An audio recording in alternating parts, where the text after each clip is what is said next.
Construction Dorks, episode 95, AI. Everybody's talking about it. With that in mind, we welcome Hugh Seaton from TheLink.AI to discuss the SMACNA AI Leadership Program, what he's seeing in the AI market tea leaves, and how we all might be getting more stupider. We had a great time deep-seeking a deep dive on a topic that isn't going away anytime soon. Enjoy! What is artificial about intelligence? I don't know, but we're going to sit down and talk about some of that, maybe some of this. Who knows what we're going to talk about, but I think it's going to be an awesome show. We got Hugh Seaton here with us today, so that's going to be a lot of fun. You always know the conversation is going to go down some sort of a rabbit hole.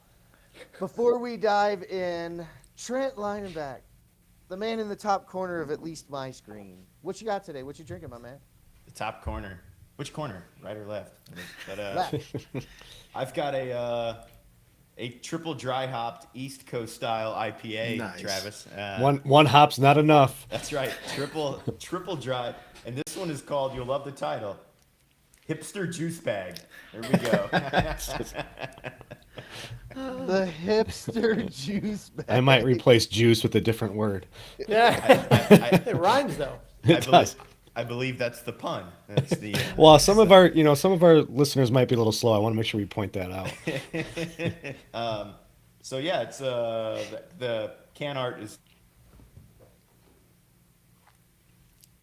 It's pretty special. Well, Travis, some of our hosts might be a little slow too. So let's not just say it's our listeners. But what you got today, buddy? Besides I gotta call this out, guys. Yeah. You gotta check this out online. You can tell everybody where you got it, but I'm a freak in the spreadsheet.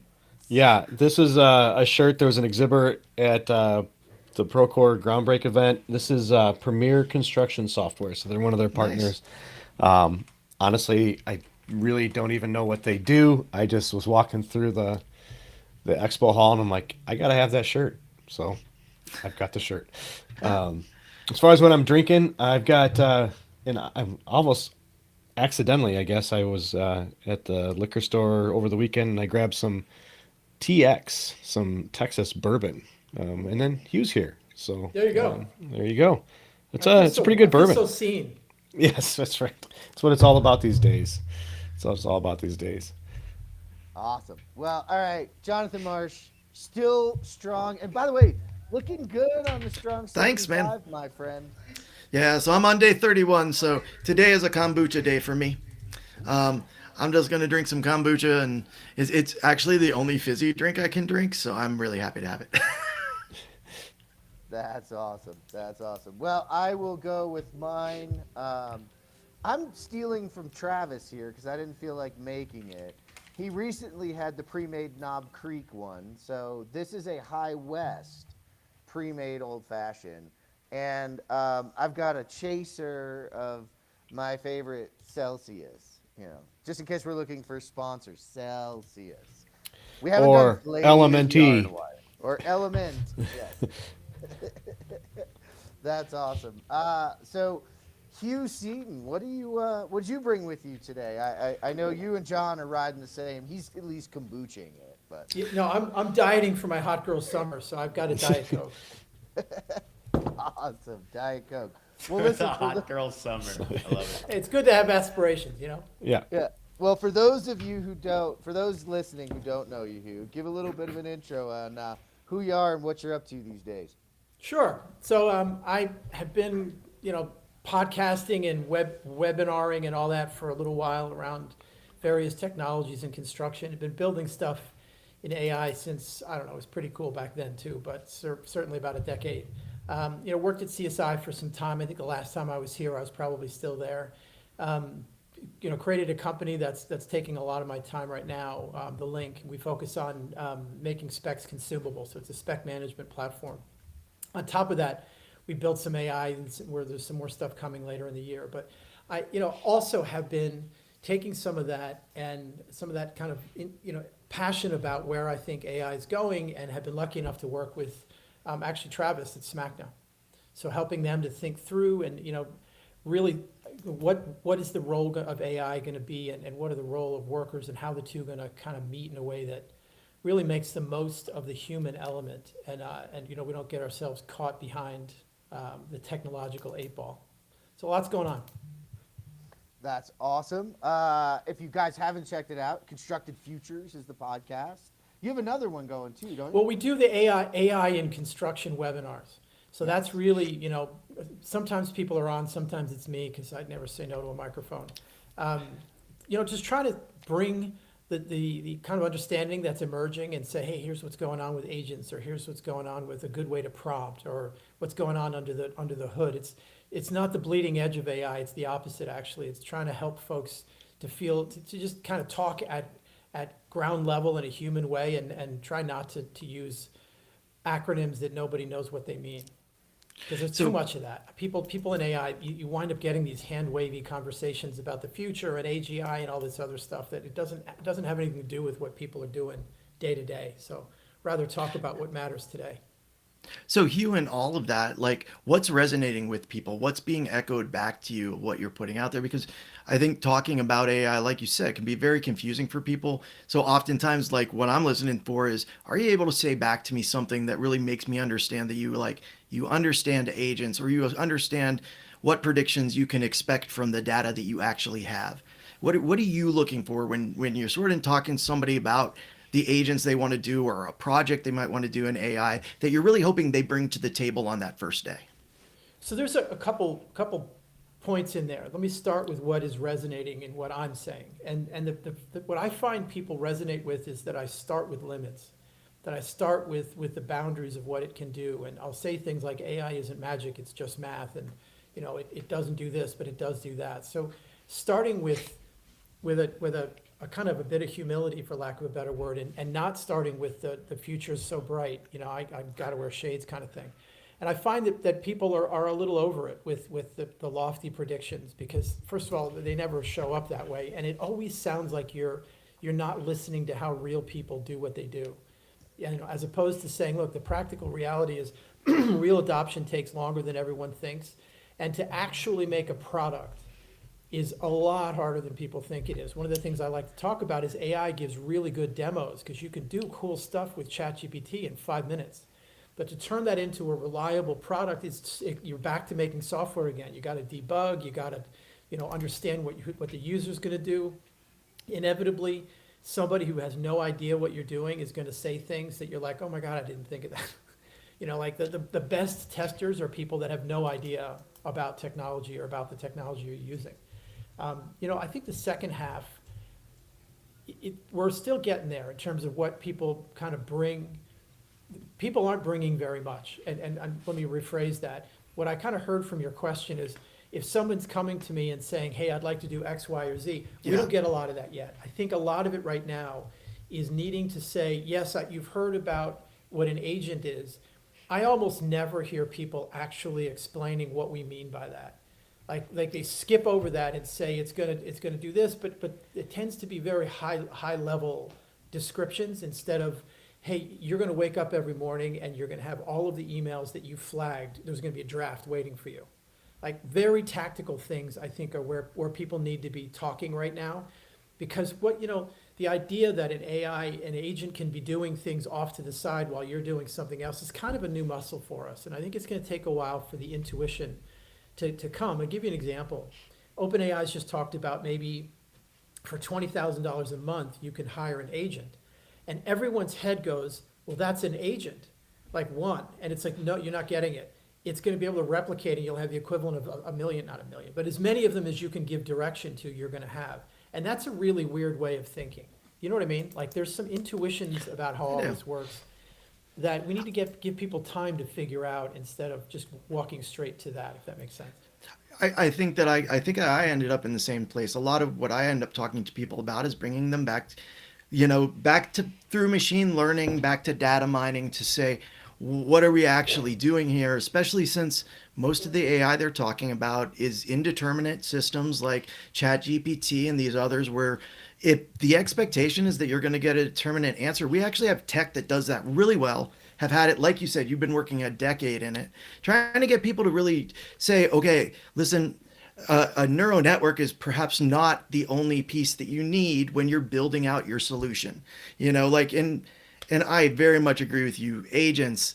I mean, Auto GTP was an agent that was forever ago that everybody was using, and people have been building agents. And I was telling Jeff a little while ago, I really want to do a workshop where I put a little label of a machine learning model on everybody's forehead, and then I lined them up to solve problems. I'm like, hey, we have 6 problems we need to solve. Okay, language model, come here. Okay, sentiment analysis model, come here. Oh, named entity recognition, stand in a line. Here's how we're going to do this problem. And I don't think people are quite there, but I don't think it will take long. I think what happened is you have all of the people that are sort of high tech. We are not the best communicators in this universe, and we are the most soaked in this right now. I have to say, I spent a lot of time with the AIs asking them, what's a great metaphor to explain what you are? Right, right. Yeah. And it's funny, you brought up something that I want to underscore, and that is this determinate versus not determinate. Said another way is, AI is doing probability under the hood. And most software is you press a button and it does exactly the thing it's supposed to do, or you have a bug and you go fix it. Whereas with AI, all of it, whether it's older deep learning or it's modern generative AI, it's not supposed to exactly give you, like, input A gives you output B. It's supposed to be creative. It's supposed to be able to deal with fuzzy inputs. That's the power. But the upshot of that is, whenever you cannot use AI, you shouldn't use AI. There's so much else in software where there's no point in putting AI in that. Correct. Not to talk about my own product so much, but we take specs and we do stuff with them. We tried using models rather, and for certain things, and we found that by the time you'd made the thing reliable, you're spending a lot of money, because you have to stack the models on top of each other, basically, where one is challenging the other, and you got this whole thing. Whereas you can just use some classic software, and it's not going to be as powerful in terms of handling really crappy specs. Not that those ever happen, wink, wink. But that's okay. Like, you can find, there's other ways around it. You just kind of trace down the edge cases instead of hoping that AI is going to make all your pain go away. And I will say, like, especially with specifications, I built an engine just for that is not at all connected to anything else. You can build named entity recognition. You can build a whole bunch of different AIs and machine learning. It doesn't just need to be these foundational models. I think the attraction is, like you said, it looks cool in about 10 minutes, and you can show a demo to a bunch of executives and they'll be like, oh my gosh. And when the actual, like you said, the actual making of it takes a long time. I want to call out one thing. Maybe you've heard this, maybe you haven't, but there's another podcast called Arrested DevOps. And there are some nerds out there that are doing DevOps and programming. Arrested DevOps has an entire episode about being an indeterminate product manager. Like, how do you work with a person? And and these are people that are really bathed in it. I would highly suggest it to the people that do that podcast. Thank you. You've helped me so much. Name, right? Yeah. Oh, it is. It's a fun podcast. So Hugh, I'm getting back to what they bring you. So how are you getting involved right now with your different projects? Or, like, who is coming to you, or I know you talked about the boring AI, but where are you at? Yeah, so I think there's two things. One of them is what we're doing with SMACNA, and a lot of that is just not so much, again, people coming to me, although Travis and I talk a lot about what makes sense. It's really saying what would be helpful for people to hear, and how are we talking in a way that's going to make people say, you know what, I'm going to give it a shot. I'm going to see if this can help me with, we did one webinar that we talked about non-critical things that you do, right? So if you're, like, writing emails or drafting an agenda, we find that a lot of the early uses of certainly, again, generative AI, chatbots and so on, it's probably not going to be something that could get you sued if you got it wrong. Don't start. Why would you start there? And people don't, right? That's a good way to get someone to never do it again. As opposed to saying, how much time do you burn on silly things like, I've got 5 emails to write. Wouldn't it be great if I could just have 5 of them drafted, and then I'll go in and tweak whatever I need to tweak? Or, I got this meeting tomorrow. I write look at my last 2 agendas and write a new one for me, or stuff like that. So getting people to start to pull away some of the the really pain in the neck things that still take up a lot of time, even though that you don't get paid to write an agenda, but you have to get do the thing you do get paid for. So I think a lot of what we're doing is that sort of thing. And my webinar is the same thing. Frankly, the link as software, we're barely ever talking to people about AI. It's mostly about needing things out of the spec. The exception is we built a chat bot, and we interestingly, we put that out there more as just a classic RAG, like talk to your specs.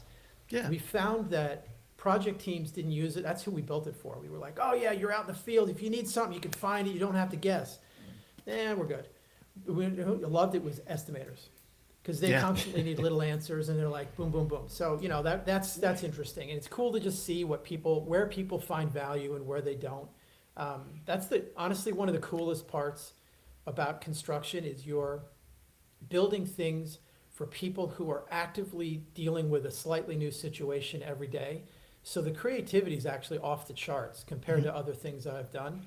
So people will come back and use things. It's not that they've created some amazing new thing. It just fits into a workflow that's got a lot more moving pieces than maybe would be true if I was, doing something for accountants. So you think the creative nature of AI and the LLMs actually caters to the construction industry better than others?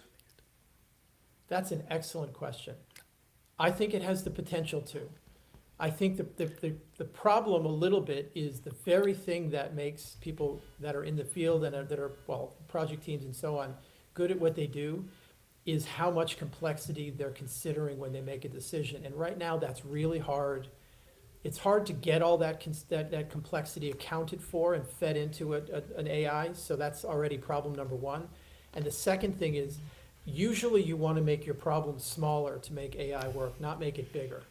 Whereas humans, especially experienced humans, the more you give them, the better they're going to do, because they can discount things that don't matter. Whereas AI doesn't know how to do that really, especially because, again, it doesn't have the context to know what's important and what's not. So I think that down the road, what we'll find is that as we get better at incorporating things and feeding it into an AI one way or the other, I don't know that I think it'll be a good partner. So I've heard actually a really cool example of somebody using AI to string together meeting notes so it acts as an effective memory. That's pretty cool. So in other words, a lot of their meetings are in Zoom, so they're getting a transcript and they're getting it summarized, or they're just getting it transcribed. And we forget what happened 3 meetings ago unless it was really dramatic. But being able to string together the output from a bunch of meetings, pop it into a chatbot or something like that, and say, tell me about some things you're seeing over these meetings. Are there things that happened in one meeting and didn't happen in another? So that's a really good way to not be introducing a lot of complexity that AI can't handle, but supporting the human and the thing we're not great at, which is really, really good memory across time. Hopefully that makes sense. So It totally does. That's a really you're good going to find So AI hopefully- supporting the humans doing the really high level hard stuff, and really supporting their ability to do kind of decision support, which is not a new thing, actually. Sorry, Jonathan, you were saying. Hopefully it just doesn't lead to the ability for us to do more meetings. I don't know. That's right. I hear you guys have got a new thing. Let's meet more and we can, it's all good. Sure. Honestly though, it could, just thinking about that from a deduplication perspective, also half the time in those meetings, like, people miss meetings, right? Right. For life and otherwise, and you never really get caught up, and then they're feeling stupid asking the question, so they're doing one of two things, right? They're either continuing with questions that are unanswered, or they're making us rehash things, whereas you could figure out, and wouldn't it be great, though, if you could feed that to an engine that was like, this could be an email? It's like, these meetings... Hey, guys, it's not me. It's the AI saying it. That's right. But also, people walk out of, I spent a bunch of years in advertising, and one of the skills you learn is the selective crafting of the post-meeting narrative. And obviously that's going to happen when you've got people on two sides of a contract, which is kind of how construction works. So also having the AI help you to think that through is, here's what I heard. Here's the summary that we got from somebody. Is there anything missing? Or is there anything that wasn't assigned to somebody? where it's just another pair of eyes, and it can do something that a human would do. You just wouldn't have the time or wouldn't pay someone to do it. That's another point here is low level stuff that you just wouldn't pay a human to do. But man, wouldn't it be good if we could get the AI to support us? I mean, is anybody doing that? Anybody doing like coming out of a meeting and like, hey, here's all the tasks and we dole them out and like Yeah, connecting some of that it like to- So- Otter does that kind of thing, and there's some. Fathom Yeah. and Fireflies, and use a couple of them. Yeah, and you can set that up with any like no code, low code solution. You can pull that pretty quickly. We were joking. The reason I laughed, Hugh, is I have a friend who made exposition because he watched Austin Powers a lot, and he wanted a feedback on a whole bunch of meetings that he wasn't going to be at. So he made exposition to talk to him. And the whole purpose of exposition is to sum up all my meetings in a way that's enjoyable and fun. And it is goofy, but I feel that goofiness, like you said, is something that reaches out and touches people. If we can, if you can make it something that's, actually entertaining, things are more memorable. So if you can add a personality to it in a word, like, hey, read this so back, fun. but I want you to be a character. Here's a character that you know about. Do it as them, or I want you to be the negative of everything that went on here, and just tell me what you think. Be the Darren Young to this meeting. Correct. Yeah. That's really funny. Yeah. Well, actually, interesting that actually one of the cool uses I came across is people putting a PowerPoint presentation into, I think it was ChatGPT, it doesn't matter, and saying, these are the 4 board members that I have, and this person cares about this gave personas to the 4 of them. What would their reactions be? And apparently this person found that it just helped them to make better meetings because it was exactly the devil's advocate kind of thing you're talking about. The Socratic method. We can use the Socratic method again. Like legit. We can use that to learn so much so fast. And actually that's why I thought you said construction guys would like it, because the people on the job site are not the data on the job site. The data on the job site sucks. It's a wicked environment. It's a hard, it doesn't repeat patterns, all that stuff. But like the people, like you said, they're used to that environment, and when you give them that style of tool, I think they're really going to react well. I feel like they're creative, and the second they get a hold of that, all of the boring AI, like we've been talking about, I think they're gonna fly with it. I mean, But- I don't want to out myself, but that is actually one of the coolest use cases that I have found across the board, being that I speak as much as I do, and that people want new things and they want Right. different things, and it's a different audience, different personas in the room, and like crafting something that's really going to hit with them can be difficult over time. But I've got all of this material, and I've got descriptions, and I've got PowerPoints, and I've got those things. And I've now just been able to feed it in, and I have one running right now that just knows me. And I can go in and I can say, like, this is who I'm going to be speaking with. This is the topics and the key things they wanted. Go through go through the history here, find the relevant things. Hey, and maybe recommend some things Right. that are trending in the future in construction technology or AI or whatever, and kind of lay it out for me. It doesn't give me this perfect thing that I can't do anything, but it takes me from like, that was hours of my time before. Yeah. Well, I think Now it's important that you pointed out that way, and this is something that Hugh has pointed out a lot in what he's done for us. Is it's not completing the project for you. It still needs your knowledge, your context, your history, your input, but it gets you started, right?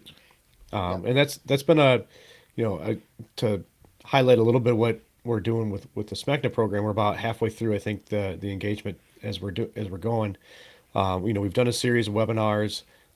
Hugh's written some white papers to help our members deal with things like, how do I handle an AI agent that joins my meeting? How do we, as an association with, we have IP that we want to protect that's, beneficial to our membership. Our members have IP they want to protect. So he's kind of helping us lead down that road. But that has been a theme throughout is, it's a draft tool. It's an outline tool. One of the things that Hugh also has done for us internally a little bit is do some internal briefings. And Hugh, I'd like you to kind of highlight your reaction to DeepSeek and kind of what you told our internal crew once that came out. Yeah, I had a couple thoughts on it. There's another one that came out too called Manus, and it's having the same reaction. It's an I agent think- though. Yeah, and it's built on top of Claude, which is a whole other thing. But Great. but people are losing their minds because it's supposedly better than the American one or this or that, and we're not talking about a foot race here. But I think what happened with DeepSeek is a couple of things. One is people immediately believed all of the data coming from China, which I thought by now we'd know. Maybe we don't do that.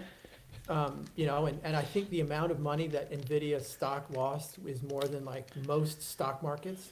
It was like 600 billion, some stupid number. So I think point one is people were really ready and quick to assume that some massive breakthrough had happened when there's legit new things there for sure. But I think the other one that my response was really be careful about having code from a company that is owned by a government like that. Really any government, but it is the law in China that if you're incorporating, you're a Chinese company, the government has the right to go in and tell you more or less whatever they want. So I think it's really worth thinking about whether you have Chinese code, certainly on your phone, which I ran into someone who did, and I'm like, man, maybe not.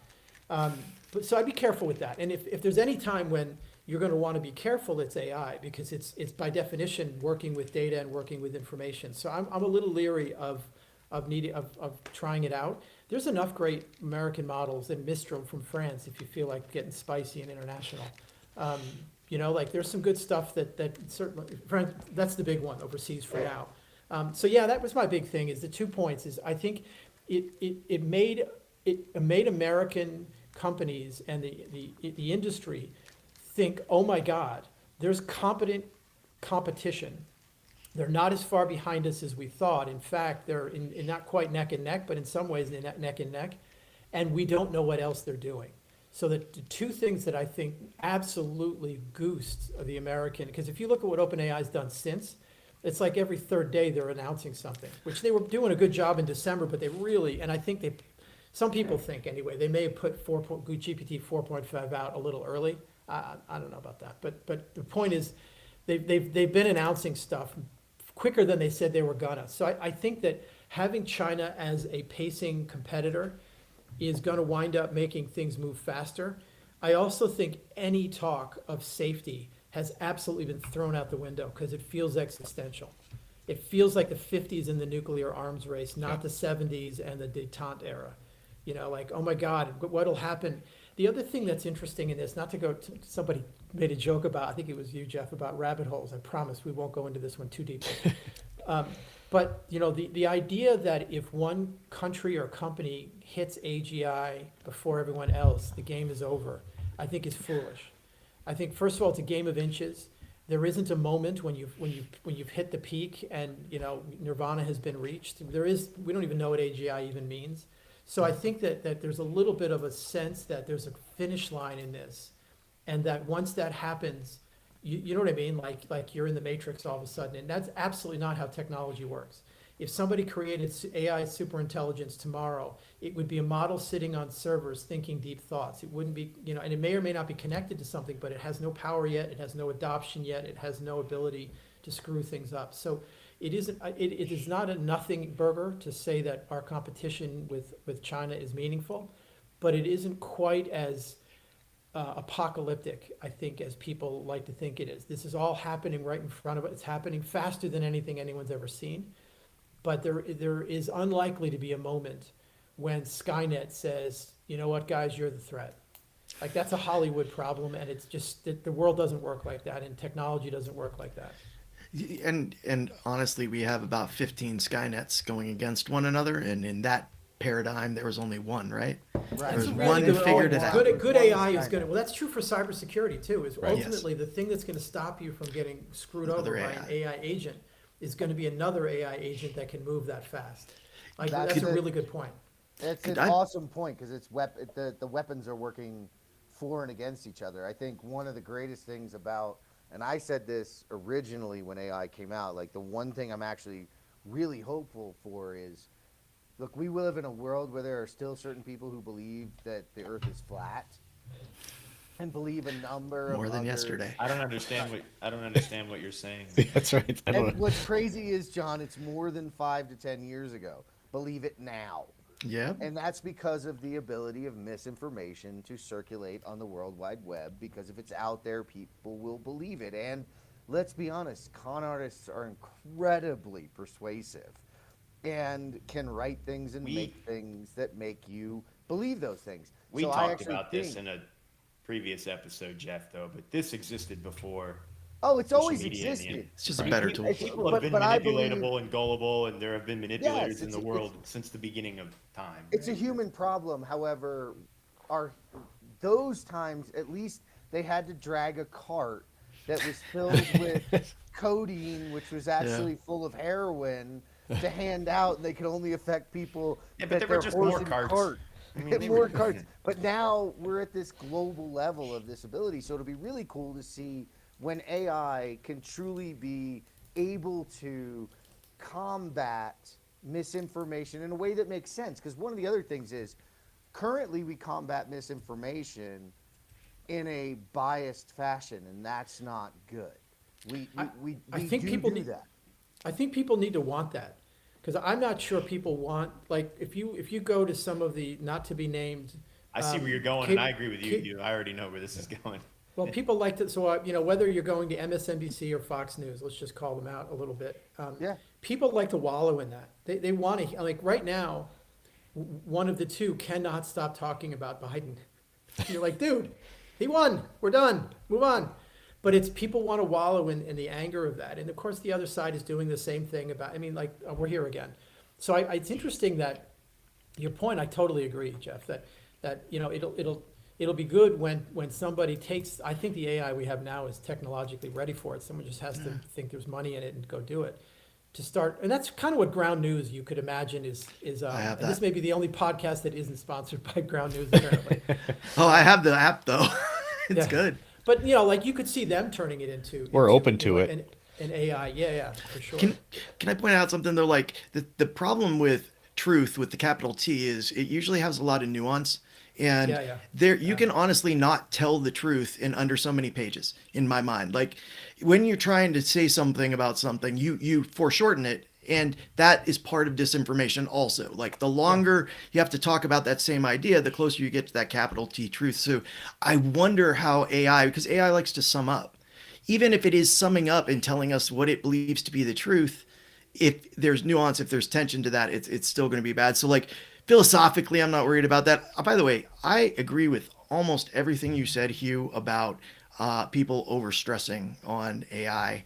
I did have a weird pivot, if you guys are up for it, because I Well, think in before we leave that topic, maybe we could put to bed the idea of like the fact checking or the truth, I guess. Like, but I mean, AI does have the ability to aggregate, right? And it could find a mean or a median of data, correct? I mean, it has the ability to sift through. Well, this That would be like we'll go back to Aristotle, John. I mean, that would be like the Aristotle method of finding the middle of. So if you sifted through enough viewpoints, could you not find the median of? median's I not think- the truth, though. This is well, but also, you're talking about there needs to be something that is It is deciding industrial. what's valuable and what's not. Because by summing something up, you're abstracting away details that don't matter. And that's where, AI often gets it wrong. That, like, I use this example that I've now done to death about this AI model that could recognize dog breeds, and it kept confusing wolves and huskies. And the example in this, it kept getting it wrong because the background of huskies and wolves from its training data had snow. So anytime it had snow, it thought I it was remember one or that the one. other. I know. Again, I don't have any original ideas.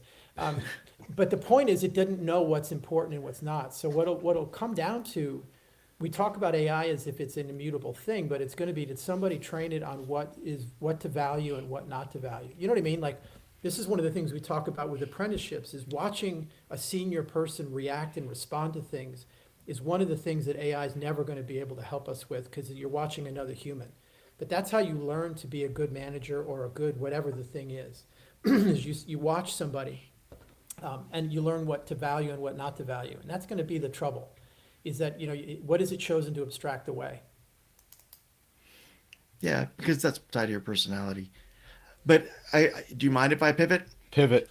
Okay. Pivot There- away, John. Sorry. Hugh, no, that's cool. I don't talk to Hugh. I've not talked to Hugh. You all have. I haven't got a chance. So I'm Hugh. One of the things that I'm running into is, I agree with you with DeepSeek and some of this. We've accelerated stuff and we've stopped thinking and we're just like go fast. And I think one of the things, and I call it like necessary effort. We're not defining the areas we don't think it's good to automate away for the sake of being human, or for the sake of even on a boring AI scale. I know that I'm going to have another human in my seat. What do they need to know to do my job? And what can AI automate? And, I feel there's a give and take there. And I think right now, I think that's going to take us longer to figure out than the technology will to advance. So what are your thoughts on what's that? And it is that necessary person in the link or whatever, but what's your thoughts on that? Yeah, so you touched on something that I'm really passionate about right now, and that it's only been a little while that generative AI has been out there. There are already studies, one of them from Microsoft, which is interesting, showing that it is making people less critical in their thinking. And that was their particular thing. And then some coders, because Cursor's been, not just Cursor, but some of the coding tools have been ahead of a lot of other things, because of course they have, right? Like in terms of adoption and people using AI to help write code and so on. Some of the things people are saying right now are wild. Like 90% of code is going to be AI. We'll see.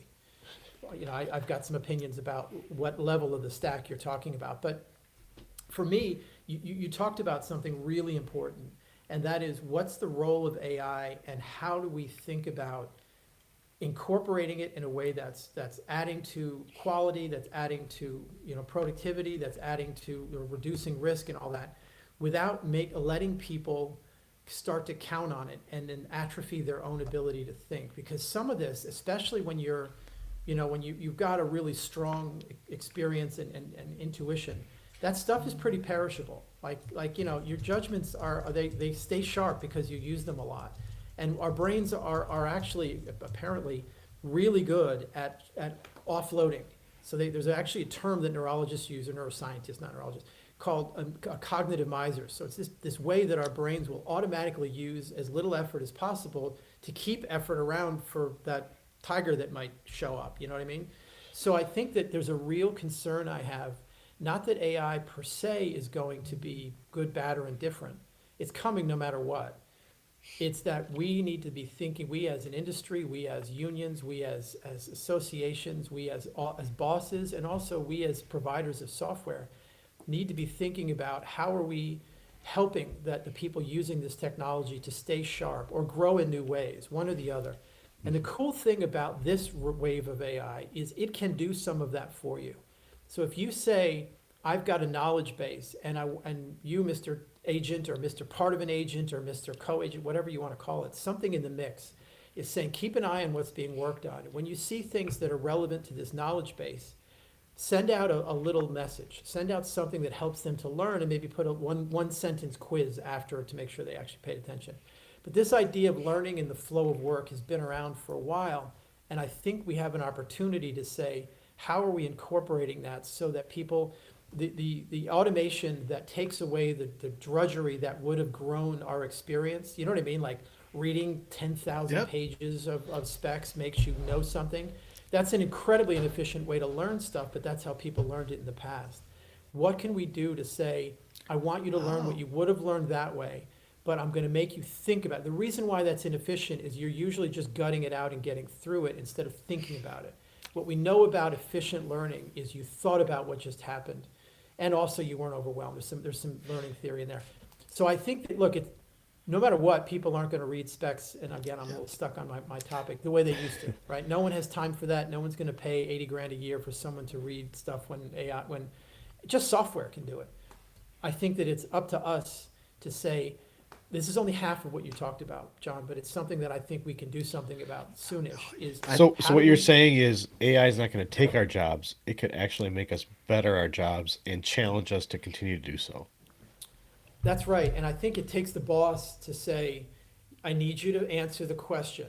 Don't just sit, like, it can't become, some of the training that people have had that HR made you do about safety or about some other things. It can't be that. It has to be, I need you to pay attention to this stuff. And actually, Right. to the point that was made before, Show your work. have it all be in haikus. Yeah, or right. iambic pentameter. Like, oh, I love it. It's not going to be funny. One thing AI is not good at is It's not. actual jokes. It's not going to be Good at anything dad funny. jokes. Dad jokes all day long, but real, like Bill Burr, Well, not going to do it. that's because there's so much great, dad jokes out there for it to consume, right? But Must no, be. you hit on a great point, Q, because the one thing it can do actually is all of those safety trainings are A, B, C, and D, right? Right. And they're static and they never change. And so I can sit through them and I can pretty much guess the answer. It's like, I should stick my hand in there. No, I know that's not the answer. Like, I can get rid of a few of it. So it can actually create scenarios in which to put that are different all the time, that change, but then that can force the person to learn and think, as long as the managers are there to play a role in understanding how that outcome should be. So it's not prescriptive, and it can do those kind of things. So it can make us or give us the ability to learn faster without the drudgery, but it's going to rely on the human, Yeah. right, and the human Well, management to lean into creating around it. or imagine it's looking at your 2 week look ahead and saying, look, you've got these things coming up, and gives you some background on I don't know how steel works, or I don't want to kind of guess because I'm not in the trade we might be talking about. But the fact that it through the certainly through the schedule, but also through the agendas or various other ways where you could have an agent say, look, it looks like this is happening. Here's some stuff you should know. Like, Well, here's a Right. video, or here's I'll I go mean, on it could the let you steel the one. 2 week look ahead. Like, if you're supposed to put some sort of work in place, but it remembers 2 meetings ago that the carpenter wasn't going to be ready. Nobody Or else that the remember. I mean, materials weren't ordered, yeah, or to right. use yours, Hugh, something I learned in steel that I didn't know is, most steel is prefabricated and it goes through a rolling procedure, and they roll at certain times for certain things. And so uh, if you haven't selected it and ordered it, you're not going to right. make the next roll, and the next roll after that could be a quarter I see it later. as a good cue for second and third effects of something that changed in the sequence or something. Yeah. It's almost like Absolutely. the agent is like a reminder of. I mean, But we're pretty good at knowing what happens. I think like in construction, I think, and people have been doing it a long time, kind of know, like they know the sequence of events on a grand but scale. But when things change, that's when humans get derailed a little bit. And I mean, we have well, come up with ways to somewhat, we call it manage the change, right? But I could see the agents as a way to help us do something like that, where something in the sequence has been altered. What was it? And if so, then what?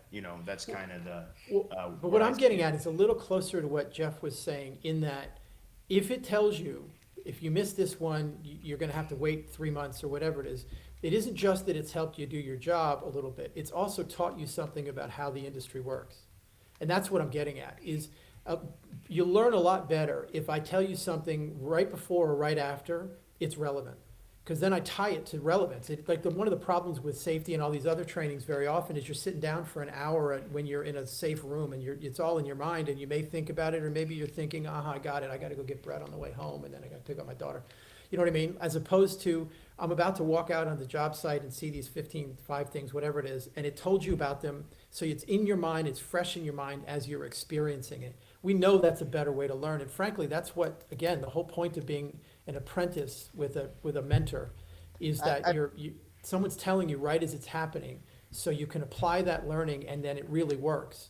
So I think it's a well, blend a little bit of helping you to navigate some of the complexity, but also layering onto that a little more context, a little more learning. So the thing you might have missed because things have been automated is being made up for in another way. And that's what I'm getting at and I don't know that we've solved it so much as we've got some early ideas, but it behooves us to say, this technology can help us to make up for some of what we lose.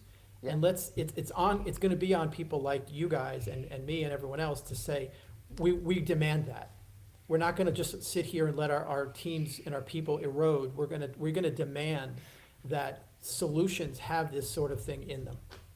Interesting too, because like you say that, Hugh, like people don't learn in the moment and safety in the moment. My favorite ever Rob McKinney story is him, who's safety, right? He was in downtown Atlanta on a job and walked up to a guy who was tied off, who was about to put themselves into harm's way, right? and he stopped him, and he unclipped him, and he took it and he threw it off the building, and it hit the ground. Oh, wow. And the person looked at him, looked back, and they reeled it in, and it's like, what did you learn? Well, my harness is right. It's clicked. Did I not learn how much slack I've got and how far Right. my fall is? Yeah. Like, I don't know that AI is gonna like that. That's one that's pretty far fetched. Like, how could you do that? But Right. it Computer could. vision on a job site. Computer Yeah. vision on a job Or site. just a reminder. No, but also a reminder. You're about to A go out reminder. and you're going to clip off. Make sure that you check both your harness, but also how much slack you have, so that Yes. it's top of mind and the person's going out there and thinking about it. You know what I mean? Like, that's a good way to learn it. Yeah. Well, and there's to your point, it doesn't all be AI, and you just triggered that because like Rob now works with Salus, and I was talking to Gabe from Salus, the CEO, and that's his whole thing when it comes to safety. By the way, is that like complacency is Yeah. one of the biggest problems. The interrupt. You get used to walking on to dangerous job sites, and you get complacent around the things that have changed or might have changed. So what if computer vision and those kinds of things can tell you these are the things that have changed on the site today and just wake you up? Like their whole tactic is to do things in daily meetings or daily safety things that just do an interrupt, right? And it wouldn't it be cool if we can use agents, we can use other things just to create interrupts to get us out of all of our patterning, because that's where we get into trouble. Great point. Absolutely. So yeah, John, I've got some thoughts.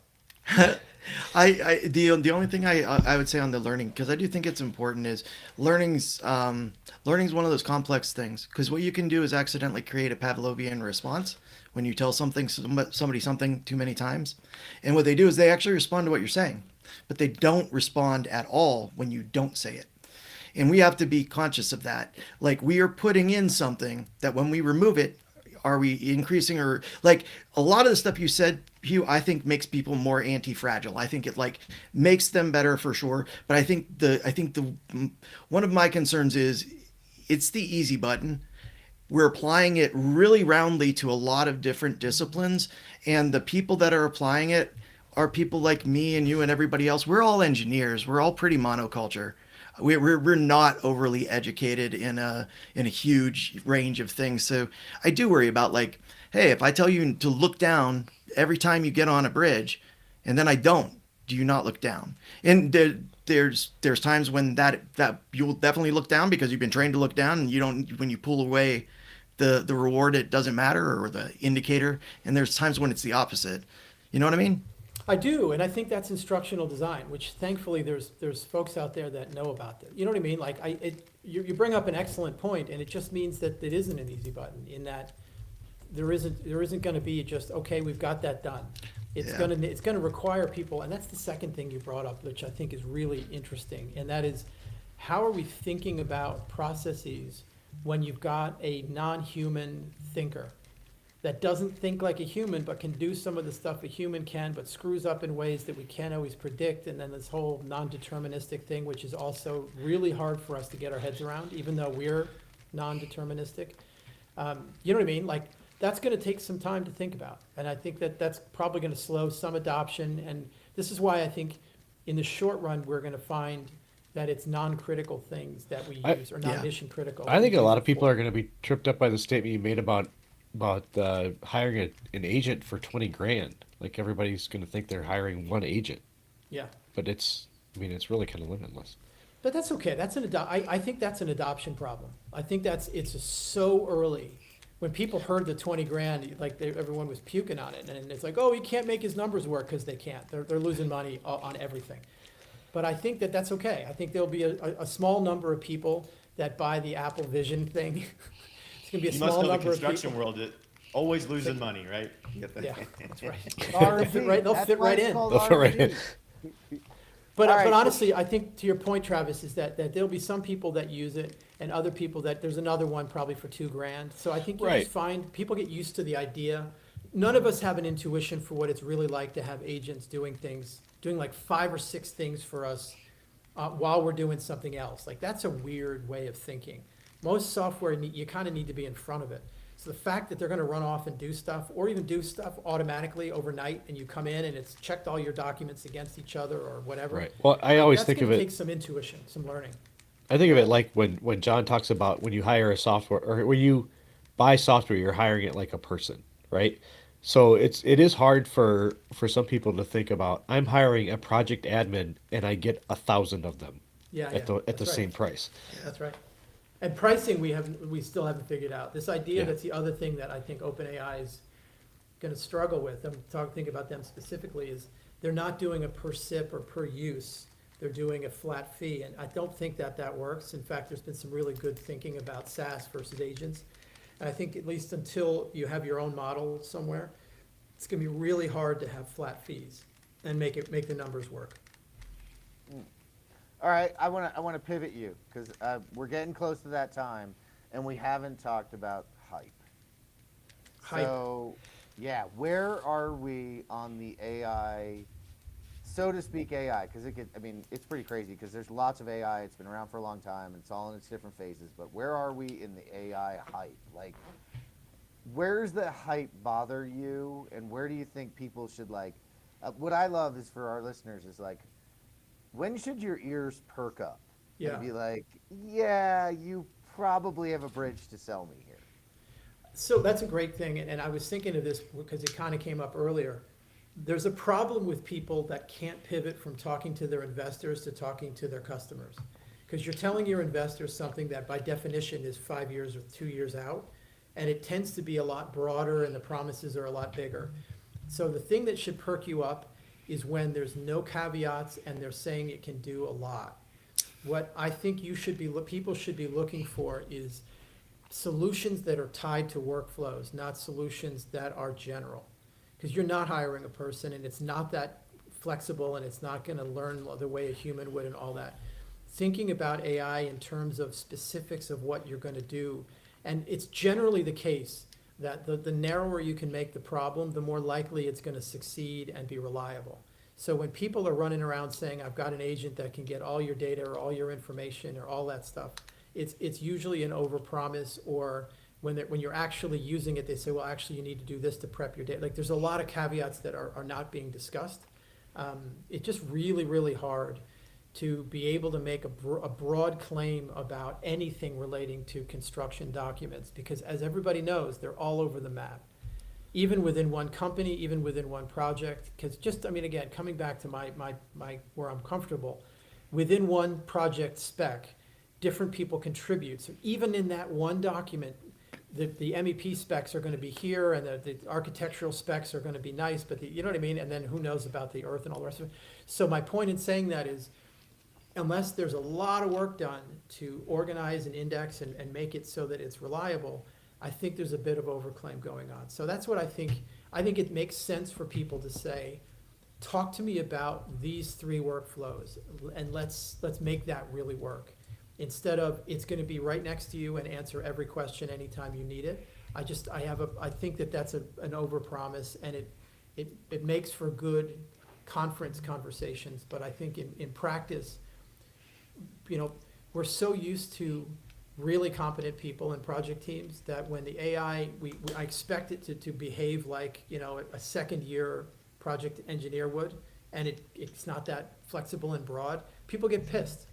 And they count on it, and they realize that it's not as accurate, or it said less than it should have. One of the other problems, to finish the thought, is some of what people deal with, there's a lot of volume in there. And that's one of the places that AI still suffers, is when you've got a long document or a lot of documents, it typically does really well in the beginning and the end, or you've done so much engineering and model against model and this and that it winds up either being expensive or slow. So I think that a good place to be thinking about AI and where you should feel comfortable is when people are talking about specific thought through use cases where they've obviously worked with a project team, as opposed to overly general comments about, like, how many times have we heard single source of truth? And the problem is, what does that even mean? Like, the other problem isn't just the technology, right? Like, it's also the underlying documents, because things are changing simultaneously at different parts of the project. So what is this? And I think it was Jake who said, it was the first one I heard this from, is there kind of is, Jake Olson, there isn't a single source of truth. We'll get you as close as you can get, but there isn't one. So there's no technology that can solve a problem when the actual reality is what it is. And that's the other problem we have, is that, you know, we're asking AI to do things that no group of humans could do. Yeah, You know, I think the game has changed a little too, though. Like people just obviously technology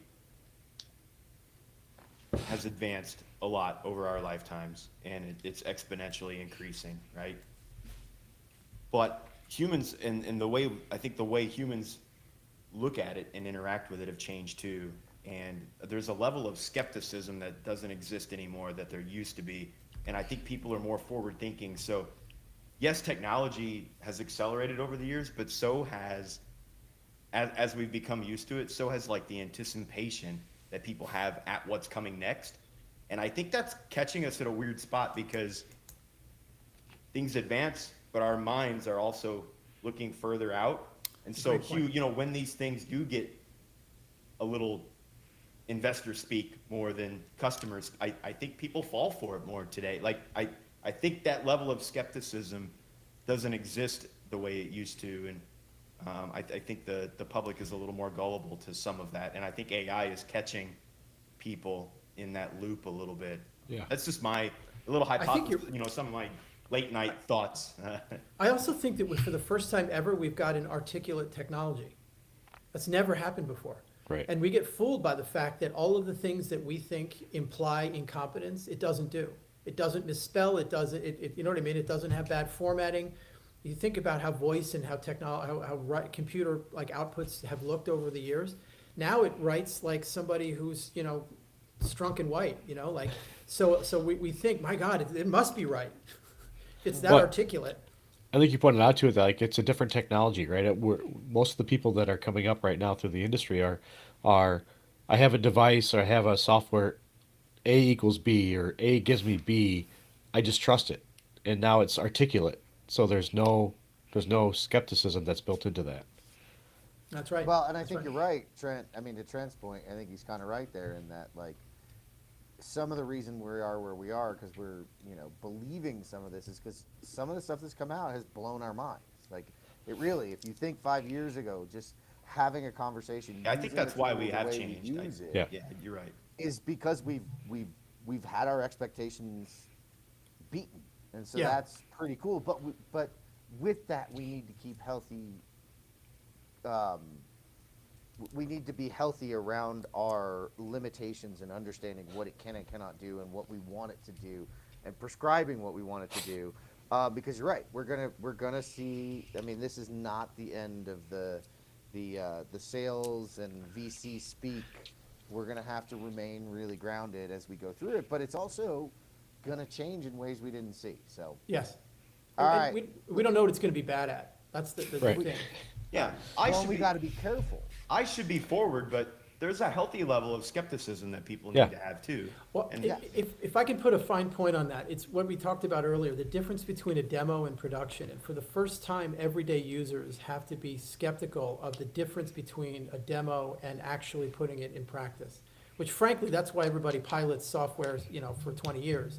But it's much more important in AI. I mean, it's always important. It's just the slickness that AI can sometimes put forward is making people think they don't need to pilot less than they do. But that's the big thing. I mean, last point, I saw a guy, Alexander Wang, do he's a guy that runs Scale AI. He did get a great presentation in 2018 about how he didn't think that self-driving cars were going to come out until about 25, 26, like right now. Turns out he was crazy accurate. At the time, everyone thought that in 2019 we were going to have them all over the place. And his whole point was, it's not that hard in the beginning when you've got a very controlled environment. When you get out into the world and you're hitting millions of edge cases, and you need your accuracy to be very high. That was the other critical thing here, is if you need your accuracy to be high, the distance between a demo and production is going to be really hard and really long, as opposed to human in the loop when it's just doing a first draft. It's okay if it's not that crazy accurate. I can live with that.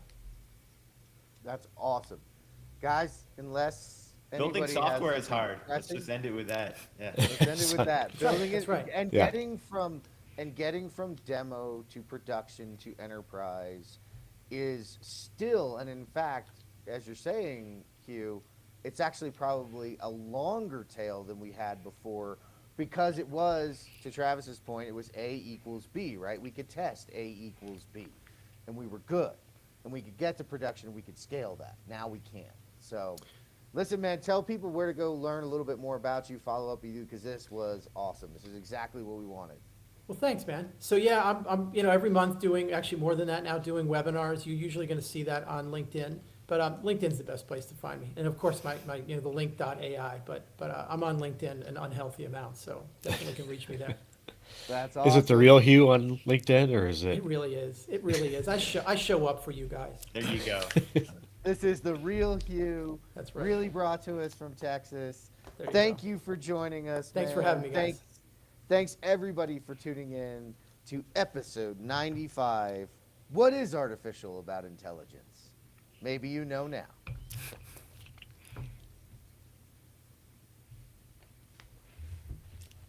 Fantastic, guys. That was Thanks, great. Hugh. Word. That was Stop really, really awesome. recording. I think That it's was That was fun. looks like it's Hey. uploading. I mean, I'll just make sure. Oh,